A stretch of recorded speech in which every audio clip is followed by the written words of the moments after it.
Hello, it's Jimmy here at O'Reilly's. I'm looking at a Ford Transit MK8 tipper here.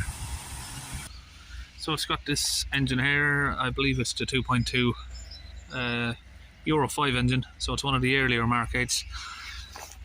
So it's had a new DPF there and a new vaporizer fitted also. Okay, here's the problem we got: exhaust filter over limit. So that came up 100 miles after he fitted the new DPF and the new vaporizer. Needs to figure out what's wrong with it. They can't figure out why it's still giving an issue like this after it's had a new DPF, new vaporizer fitted. So let's figure out what's going on. Okay, I've got my launch Eurotab 3 scan tool here. I'm going to read the fault codes that we have.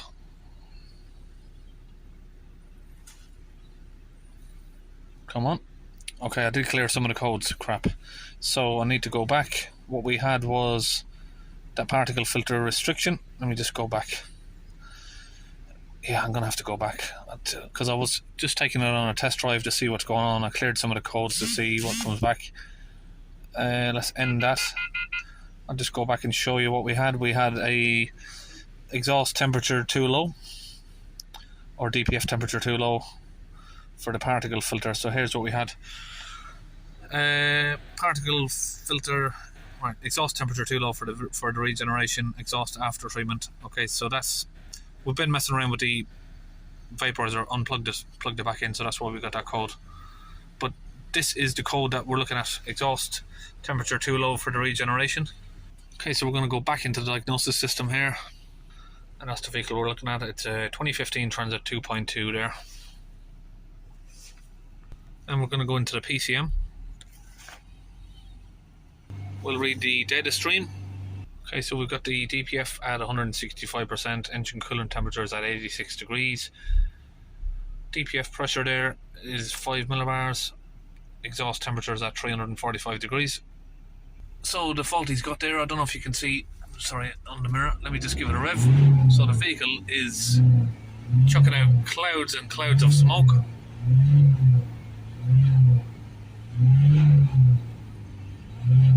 So now, because the DPF percentage is here, the vehicle itself is going to be trying to do a regeneration.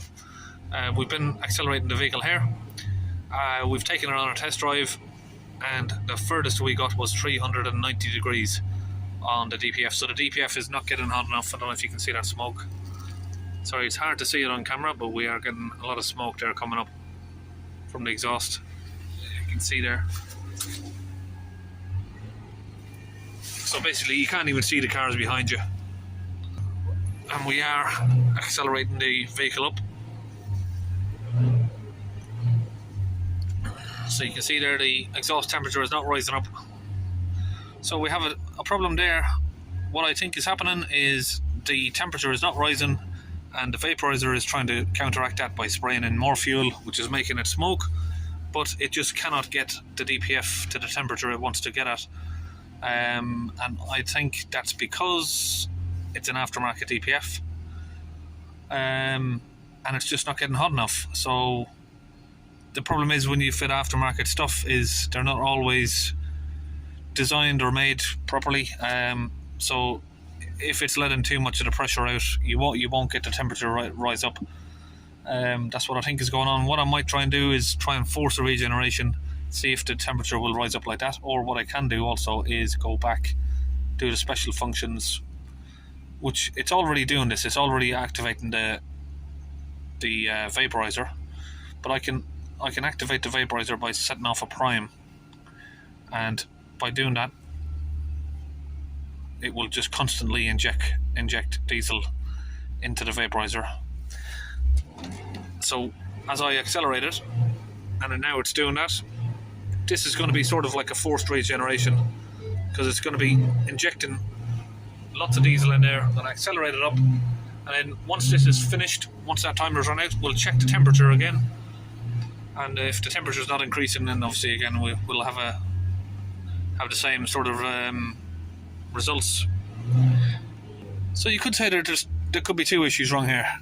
The vaporizer itself could be faulty, and it's just constantly injecting fuel in, which is making it smoke. But to me, it seems like the vehicle is trying to regen itself, and because the problem didn't occur for a few days, so what's happened is the DPF percentage is rised up. It's then tried to regen, which is making it smoke, but it's just not reaching temperature, which is why the smoke doesn't go away. So you can see there, once we finished, it's actually lowered the temperature down. We can hear that the vaporizer pump is working there. Right, so we can see that the DPF pressure is only at 5 millibars, so it's not at the limit. So what I will do is I'm going to reset the DPF itself, the DPF values. I'm going to reset that. And then we're going to see if the smoke stops. It should. Once this has been reset, it shouldn't now smoke. So that's successful there. So the reason why it's not going to smoke now is the vehicle itself it's not going to try and do a forced regen, because the calculations of the soot is going to be reset to 0. Let's just confirm that. Soot. And then we'll get the exhaust temperature up as well. So we're going to take it on another test drive now again. And we'll read the exhaust temperature now again as well. And the soot loading. So the soot loading is now reset to 0. So we'll drive it now again and see what happens. Right, we've been on a test drive. It's going up to around about 300, 350 degrees there. The percentage is still stayed on 0, obviously, because the pressure is not high. Customer told me he's tried to do forced regens on it and it just keeps failing. Of course, again, it's going to be the same reason, because it's not reaching temperature. So if we hold the vehicle up at sort of 3000 RPM there, let's try and get it up a little bit closer. We've only got sort of 16, 17, 18 millibars of pressure.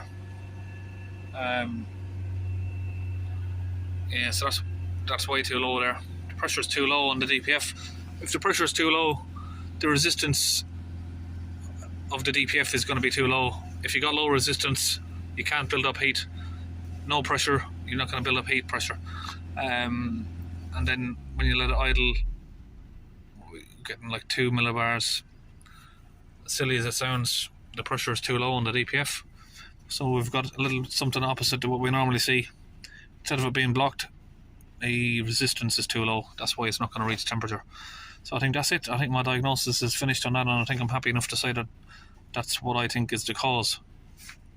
Right, so that's it. We're all finished on this video. He's going to put his original DPF on and bring it back to me, and I will sort his original DPF out. I don't know, send back his old that DPF that's been fitted to it back to the motor factors that he got it from, and that'll be it. So see you on the next video.